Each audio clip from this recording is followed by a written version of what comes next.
बिस्मिल्लाहिर्रहमानिर्रहीम अस्सलाम वालेकुम डियर स्टूडेंट। आज का जो हमारा टॉपिक है उसमें हमने रेगुलेशन ऑफ ब्लड प्रेशर को डिस्कस करना है। लास्ट लेक्चर में हमने डिस्कस किया था कि ब्लड प्रेशर क्या है और ये कितनी टाइप्स के होता है, इसको मेजर करने का तरीका क्या है। आज हम डिस्कस करेंगे कि हमारी बॉडी नेचुरली ब्लड प्रेशर को किस तरह कंट्रोल करती है। सबसे पहले जब हम भी हमारी बॉडी के कंट्रोल सिस्टम की बात करें तो हमारी बॉडी में जो दो मेजर कंट्रोल सिस्टम है वो नर्वस सिस्टम है और हार्मोनल मैकेनिज्म है। ठीक है, ये हमारी बॉडी के दो कंट्रोल सिस्टम हैं। तो इसी तरह ब्लड प्रेशर को भी ये दोनों सिस्टम कंट्रोल कर रहे होते हैं। अब नर्वस सिस्टम कैसे कंट्रोल करते हैं, जैसे मिसाल के तौर पे हमारे पास सबसे पहले हमारे नर्वस सिस्टम को पता कैसे चलेगा कि हमारा जो ब्लड प्रेशर है वो रेंज से कम हो रहा है या रेंज से ज़्यादा हो रहा है। तो सबसे पहले हमारे कुछ ब्लड वेसल ऐसी होती है जिनके अंदर बारो रिसेप्टर होते हैं, बारो रिसेप्टर्स। अब ये जो बारो रिसेप्टर हैं, बारो प्रेशर को भी कहा जाता है, प्रेशर से रिलेटेड होता है। तो ये प्रेशर रिसेप्टर हैं और ये किस में मौजूद हैं? सबसे पहले ये हमारी कैरोटिड आर्टरी में मौजूद हैं, कैरोटिड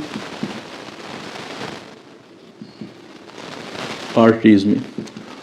और ये वो आर्टरी हैं जो निकलती कहाँ से? फ्रॉम एओर्टा, एओर्टा से निकलती हैं और ये हमारे हेड और नेक रीजन को जा रही हैं। ठीक है, तो पहली बात ये, जैसे मैं कहता हूँ कि ये हमारा हार्ट है, तो आपको पता है जो मेन ब्लड वेसल जो पूरी बॉडी को ब्लड सप्लाई करती है वो लेफ्ट वेंट्रिकल से निकलती है और लेफ्ट वेंट्रिकल से निकलते ही ये बेंड हो जाती है और फिर ये नीचे की तरफ आती है और बॉडी के नीचे वाले पोर्शन में चली जाती है। तो जहाँ ये बेंडिंग होती है वहाँ ये आर्टरी यहाँ से निकलती है और ये हमारे नेक रीजन को और हेड रीजन को जा रही हैं, वहाँ ब्लड सप्लाई कर रही हैं। तो इनके अंदर कुछ रिसेप्टर होते हैं, वो हमेशा ब्लड प्रेशर को चेक कर रहे होते हैं। यानी ये हमारा नेचुरल स्फिग्मोमैनोमीटर है कि हमारा ब्लड प्रेशर कितना है। क्लियर? तो दूसरी चीज़, ये एओर्टिक आर्च में भी होते हैं। अब एओर्टिक आर्च से क्या मुराद है? ये जो हमारे पास मेन एओर्टा निकलती है, ये चूंकि ऊपर की तरफ आ रही है असेंडिंग है और जो बेंड होकर नीचे की तरफ आ रही है वो डिसेंडिंग है। तो ये जो बेंडिंग है, इस बेंडिंग को एओर्टिक आर्च कहा जाता है। यानी बेंडिंग, और ये बेंडिंग किसके दरमियान मौजूद है? बिटवीन हमारा जो असेंडिंग एओर्टा, असेंडिंग एओर्टा में ये मौजूद है एंड और ये मौजूद है हमारी डिसेंडिंग एओर्टा के अंदर। तो ये इन दोनों के दरमियान ये मौजूद है। ठीक है, इनके अंदर भी आप ये समझ लें कि हमारे ये बारो रिसेप्टर मौजूद हैं। ठीक है, तो पहली चीज़, रिसेप्टर वो चीज़ होती है जो चेंज को डिटेक्ट कर रही होती है हमारी बॉडी में। जो मुख्तलिफ किस्म के जो नॉर्मल रेंज से जब चीज़ आगे पीछे होने लगती है, ऊपर नीचे होने लगती है, तब ये रिसेप्टर काम करते हैं। सपोज कर लेते हैं कि हमारा जो बीपी है वो लो हो गया। क्या हो गया? बीपी लो हो गया। तो जो ही बीपी लो होगा, ये वाले रिसेप्टर इस लो बीपी को डिटेक्ट करेंगे और ये जो रिसेप्टर हैं, यानी ये जो बारो रिसेप्टर हैं, बारो रिसेप्टर्स, ये कनेक्टेड होते हैं हमारे सेंसरी न्यूरॉन्स के साथ। सेंसरी न्यूरॉन वो न्यूरॉन हैं जो हमारे पूरी बॉडी से मुख्तलिफ किस्म की इंफॉर्मेशन हमारे ब्रेन को लेके जा रहे हैं। ये ब्रेन को मैसेज पहुंचाएंगे। अच्छा, जब ब्रेन को मैसेज पहुंचेगा, ब्रेन आगे रिस्पांस में हुक्म देगा हार्ट को और हुक्म देगा हमारी आर्ट्रियोल्स को। ठीक है, तो ये ब्रेन का रिएक्शन होगा। अच्छा, हमारे हार्ट को क्या हुक्म देगा कि अपनी रेट ऑफ कंट्रैक्शन को भी बढ़ाओ और अपनी फोर्स ऑफ कंट्रैक्शन को भी बढ़ाओ। जाहिर बात है, अगर हार्ट की रेट और फोर्स बढ़ती है तो बीपी ऑटोमेटिकली दोबारा हाई होना शुरू हो जाता है। और आर्ट्रियोल्स को क्या हुक्म देगा कि ये कंस्ट्रिक्ट करो। ठीक है, और जाहिर बात है जब नाली तंग होगी तो ब्लड प्रेशर ऑटोमेटिकली नालियों के अंदर बढ़ जाएगा। तो ये भी आप कह सकते हैं ब्लड प्रेशर को बढ़ाएगा। तो ये दोनों फैक्टर मिलके, हार्ट के ऊपर जो एक्शन हुआ है, आर्ट्रियोल्स ने जो काम किया है, तो दोनों फैक्टर मिलके ये ब्लड प्रेशर को बढ़ाएंगे जो कम हो रहा है। बढ़ाने से मुराद ये नहीं कि ज़्यादा कर देंगे, नॉर्मल रेंज के अंदर लेके आएंगे। आप इसको जब अगर बीपी हाई हो तो इस सारे प्रोसेस को रिवर्स कर दें, ठीक है। तो इस तरह हमारा जो ब्रेन है वो बहुत ही सडनली रिस्पॉन्ड कर रहा होता है अगर हमारा बीपी चेंज हो जाए। लेकिन नॉर्मली हमारा जो बीपी जो आमतौर पे स्टेबल होता है और लंबे अरसे तक स्टेबल रहता है, तो जो भी लंबे अरसे तक काम मेंटेन है बॉडी के अंदर वो हार्मोन्स के ज़रिए से है। तो इस वजह से हम कहते हैं कि जो हार्मोन है ये लॉन्ग टर्म रेगुलेशंस करवाते हैं। ये क्या करवाते हैं? लॉन्ग टर्म रेगुलेशन करवाते हैं, ठीक है। अच्छा, आमतौर पे हार्मोनल मैकेनिज्म कैसे ब्लड प्रेशर को रेगुलेट करते हैं? ये करते हैं ब्लड वॉल्यूम को कम ज़्यादा करके। आप ये ज़हन में रखेंगे, ये जो ब्लड वॉल्यूम होता है ना, ब्लड कितनी क्वांटिटी में है, ठीक है, ये डायरेक्टली प्रोपोर्शनल है ब्लड प्रेशर के। यानी ब्लड वॉल्यूम ज़्यादा होगा, बीपी ज़्यादा होगा, ब्लड वॉल्यूम कम होगा, बीपी कम होगा। और ब्लड वॉल्यूम डायरेक्टली प्रोपोर्शनल है amount of water in blood, amount of water in blood, ठीक है। तो ब्लड में जितनी पानी की अमाउंट होगी उतना ब्लड वॉल्यूम ज़्यादा होगा, उतना बीपी ज़्यादा होगा। जितनी वाटर की अमाउंट कम होगी उतना ब्लड वॉल्यूम कम होगा, उतना बीपी कम होगा, ठीक है। तो हमारे ये जो हार्मोन्स हैं वो एक्चुअली हमारी बॉडी से ब्लड के अंदर जो अमाउंट ऑफ वाटर है इसको चेंज कर रहे हैं। अगर हमारी बॉडी में ब्लड के अंदर वाटर की क्वांटिटी को बढ़ाएंगे तो मकसद क्या होगा? ब्लड वॉल्यूम बढ़ जाएगा और ब्लड वॉल्यूम बढ़ने से बीपी बढ़ेगा। लेकिन अगर हमारी बॉडी में के ब्लड में वाटर की क्वांटिटी को ये कम करेंगे तो मकसद क्या होगा कि ब्लड वॉल्यूम को कम करेंगे और ब्लड प्रेशर को कम करेंगे। अच्छा, सिचुएशन क्या है? सपोज कर लेते हैं, दोनों सिचुएशन की हम बात कर लेते हैं कि ब्लड प्रेशर अगर ज़्यादा हो रहा है तो उस कंडीशन में कौन से हार्मोन उसको लो करने की कोशिश करेंगे। अगर ब्लड प्रेशर कम हो रहा है तो उसको कौन से हार्मोन ब्लड प्रेशर को बढ़ाने की कोशिश करेंगे।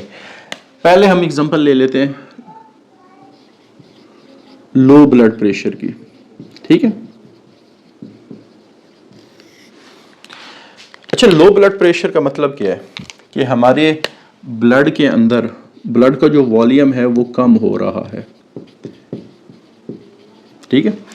अच्छा, जब ब्लड वॉल्यूम कम होता है तो हमारे नर्वस सिस्टम में कुछ रिसेप्टर होते हैं जिसको हम कहते हैं ऑस्मो रिसेप्टर, ऑस्मो रिसेप्टर, ठीक है। ये ऑस्मो रिसेप्टर डिटेक्ट करते हैं कि हमारा ब्लड वॉल्यूम कम हो रहा है।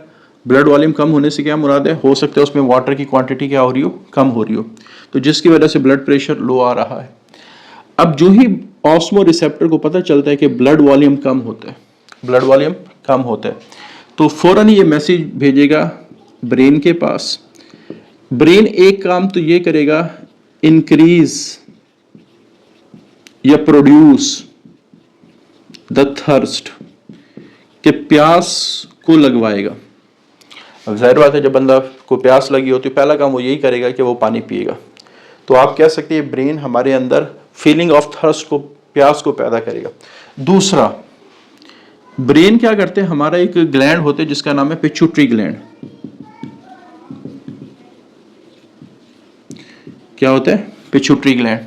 अच्छा, पिट्यूटरी ग्लैंड के ना 3 लोब होते हैं। जो आगे वाला होता है एंटीरियर, दरमियान वाला मीडियन और पीछे वाला पोस्टीरियर। तो ये brain posterior lobe of pituitary gland, posterior lobe of pituitary gland को मैसेज भेजेगा और posterior lobe of pituitary gland से एक हार्मोन रिलीज होगा ADH, anti diuretic hormone, anti diuretic hormone, ठीक है। ये जो एंटी डायूरेटिक हार्मोन क्या करेगा? एक्ट ऑन किडनी, ये किडनी पे एक्ट करेगा, ठीक है। जब ये किडनी पे एक्ट करेगा वहां से ये retention of water and salt, retention of water and salt, इसका मतलब क्या है? रिटेंशन का मतलब देखो, किडनी में जब ब्लड आता है तो ब्लड यूरिन बनाने के लिए अपने पास ब्लड से वाटर को फिल्टर करता है, ठीक है। तो किडनी के अंदर वाटर फिल्टर होके आ गया। अब किडनी ने इस वाटर को किसके साथ भेजना है? यूरिन के साथ भेजना है, ठीक है। लेकिन अगर वो यूरिन के साथ भेजने की बजाय किडनी दोबारा इसको ब्लड में वापस भेज दे, तो इसको हम क्या कहेंगे कि ये रीअब्जॉर्प्शन ऑफ वाटर हो गई है। जाना वाटर ने किसके साथ था, यूरिन के साथ, चला किसके अंदर गया दोबारा वापस ब्लड के अंदर, तो हम कह सकते हैं ब्लड के अंदर चूंकि वापस गया तो ये reabsorption of water in blood, ये ब्लड के अंदर वाटर की रीअब्जॉर्प्शन हो रही है। और ये काम कौन करवाते हैं, एडीएच। और जो ही जो वाटर है वो ब्लड के अंदर जाएगा तो ब्लड वॉल्यूम ज्यादा होना शुरू हो। क्लियर, यानी दो काम इसने किए, एक तो प्यास की फीलिंग को बढ़ा दिया ब्रेन ने। अब ब्रेन से मुराद जाहिर बात है ये नर्वस सिस्टम का पार्ट है, लेकिन उसने काम तो हार्मोन के जरिए से लिया ना, तो इस वजह से इसको हम हार्मोनल कंट्रोल कहेंगे। तो इस एडीएच ने क्या किया है कि जो वाटर और साल्ट जिसको यूरिन के साथ जाना चाहिए तो उसको दोबारा किडनी से वापस ब्लड में भेज दिया है। जब ब्लड में वापस दोबारा पानी जाएगा तो ब्लड वॉल्यूम बढ़ेगा, और ब्लड वॉल्यूम बढ़ेगा तो बीपी बढ़ जाएगा। बीपी क्या हो जाएगा, बढ़ जाएगा। तो इस तरह वो लो बीपी को दोबारा हाई करके नॉर्मल रेंज में लाने की कोशिश करते हैं। तो ये हार्मोन क्या है, एंटी डायूरेटिक हार्मोन। ये इस हार्मोन के एक नाम और भी है, इसको वैसोप्रेसिन भी कहा जाता है। इसको क्या कहा जाता है, वैसोप्रेसिन हार्मोन। अच्छा, लेकिन इसके अपोजिट अगर हमारे पास बीपी हाई है, हाई ब्लड प्रेशर, तो हाई ब्लड प्रेशर का क्या मतलब है कि हाई ब्लड वॉल्यूम है, हाई ब्लड वॉल्यूम है। अच्छा, ये जो हाई ब्लड वॉल्यूम है इसको डिटेक्ट करता है हमारा राइट एट्रियम। इसको कौन डिटेक्ट करता है, हमारा राइट एट्रियम। कैसे डिटेक्ट करते हैं कि जब ज्यादा ब्लड राइट एट्रियम में आएगा तो राइट एट्रियम में मोर स्ट्रेचिंग होगी। ठीक है ना, ये बिल्कुल जैसे गुब्बारे में जितनी ज्यादा हवा भरेंगे उसकी दीवारों में उतनी ज्यादा स्ट्रेचिंग, उस पर इतना ज्यादा प्रेशर आएगा। जो ही राइट एट्रियम की दीवारों में स्ट्रेचिंग होती है तो राइट एट्रियम के अंदर कुछ एंडोक्राइन सेल्स लगे होते हैं। क्या लगे होते हैं, एंडोक्राइन सेल्स लगे होते हैं। ये जो एंडोक्राइन सेल है ये एक हार्मोन रिलीज करेंगे, एट्रियल नेट्री यूरेटिक हार्मोन। ठीक है, एट्रियल नेट्री यूरेटिक हार्मोन। अच्छा, ये एट्रियल नेट्री यूरेटिक हार्मोन करेगा क्या, ये एक्सक्रीशन ऑफ साल्ट करवाएगा, एक्सक्रीशन ऑफ साल्ट। ये जो वर्ड है ना नेट्री, ये सोडियम से निकला और साल्ट में ज्यादातर सोडियम है इन यूरिन, तो यूरिन के अंदर वो साल्ट को ज्यादा करेगा। अच्छा, यूरिन में जब सोडियम ज्यादा जाना शुरू होंगे तो सोडियम के साथ एक्सक्रीशन ऑफ वाटर तो लाजमी होती है, क्योंकि आमतौर पे जो वाटर है वो सोडियम को फॉलो करते हैं। और जाहिर बात है जब पानी ज़्यादा यूरिन में जाएगा तो ऑटोमेटिकली ब्लड वॉल्यूम क्या होना शुरू हो जाएगा, कम होना शुरू हो जाएगा। और जब ब्लड वॉल्यूम कम होगा तो हाई बीपी जो हुआ है वो लो बीपी हो जाएगा। तो इस तरह हमारी बॉडी लो ब्लड प्रेशर को भी हार्मोन के ज़रिए से दोबारा नॉर्मल रेंज के अंदर आती है, लेके आती है। और ये काम मुसलसल हमारी बॉडी में हो रहा है, मुसलसल ये काम हमारी बॉडी में। इस वजह से एक नॉर्मल शख्स की बॉडी में जो ब्लड प्रेशर है वो ना हाई होता है ना लो होता है, क्योंकि ये दोनों चीज़ें मिलके ब्लड प्रेशर को क्या कर रही होती है, कंट्रोल कर रही होती हैं। अच्छा, आखिरी बात बट इन दो हार्मोन्स के बारे में थोड़ा सा जहन में रखेंगे। ये जो वर्ड है ना एंटी डायूरेटिक, ठीक है, ये जो डायूरेटिक का वर्ड जब भी आएगा, आमतौर पे डायूरेटिक ये मेडिसिन की एक ग्रुप भी है जिसने क्या करना है कि यूरिन की फ्लो को, क्वांटिटी को बढ़ाना है। तो इसका मतलब ये है। अच्छा, एंटी डायूरेटिक उसके अपोजिट करना है कि यूरिन को क्या करना है, कम करना है, एंटी डायूरेटिक। और एंटी डायूरेटिक यूरिन को कम कैसे करते हैं कि जो किडनी में वाटर यूरिन के साथ जाना था वो दोबारा ब्लड में भेज देते हैं, तो जिसकी वजह से यूरिन की क्वांटिटी क्या हो जाती है, कम हो जाती है। इस वजह से इसका नाम रखा गया एंटी डायूरेटिक। ठीक है, और ये जो वर्ड है ना एट्रियल नेट्री, एट्रियल नेट्री, नेट्री सोडियम को कहा जाता है। ठीक है, नेट्री किसको कहा जाता है, सोडियम। नेट्री, नेट्रियम, सोडियम का आई थिंक लैटिन है या ग्रीक है, ये थोड़ा मेरे जहन से निकल गया। तो सोडियम का जो लैटिन या ग्रीक नेम नेट्रियम है और उसकी वजह से सोडियम का जो एब्रिवेशन Na है। तो एट्रियल नाइट्रियूरेटिक का क्या मतलब होगा कि एट्रिया से रिलीज हुआ, इसने यूरिन के अंदर सोडियम को भेजना है, और जब यूरिन के अंदर सोडियम ज़्यादा जाएगा तो ऑटोमेटिकली उसको पानी भी फॉलो करेगा इस सोडियम को, तो जब पानी फॉलो करेगा तो ब्लड वॉल्यूम क्या हो जाएगा, कम हो जाएगा। तो इनके नामों से भी आप लोगों ने अंदाज़ा कर लेना है कि इनका क्या फंक्शन हो सकता है। अच्छा, एक और बात, एक छोटी सी बात जो जहन से निकल गई थी, जो एडीएच है ये हमारे आर्ट्रियोल्स पे भी एक्ट करता है और इसको कंस्ट्रिक्ट करवाता है, तो इससे डायरेक्टली फिर ब्लड प्रेशर, इसका ब्लड वॉल्यूम से कोई ताल्लुक नहीं है इस फंक्शन का, लेकिन इस फंक्शन की वजह से डायरेक्टली बीपी क्या होता है, ज़्यादा होना शुरू हो जाता है और नॉर्मल रेंज के अंदर आता है। अगेन मैं जब भी ज़्यादा होने की बात करता हूँ नेचुरल मैकेनिज्म के ज़रिए से, तो ज़्यादा होने का मतलब है कि उसका रेंज के अंदर आना, उसका लिमिट्स के अंदर आना। अगर बीपी हाई है तो अगर कम हो रहा है तो इसका मतलब ये नहीं है कि बीपी लो हो जाएगा, तो इसका मतलब क्या होगा कि वो दोबारा नॉर्मल रेंज के अंदर या नॉर्मल लिमिट के अंदर बीपी आएगा। तो ये हमारे पास एक बड़ा इंपॉर्टेंट आर्टिकल है ब्लड प्रेशर और उसको कैसे बॉडी रेगुलेट करती है। तो ये दोनों आर्टिकल आप लोगों ने अच्छी तरह तैयार करने हैं। आज के लिए इतना ही, अल्लाह हाफिज़।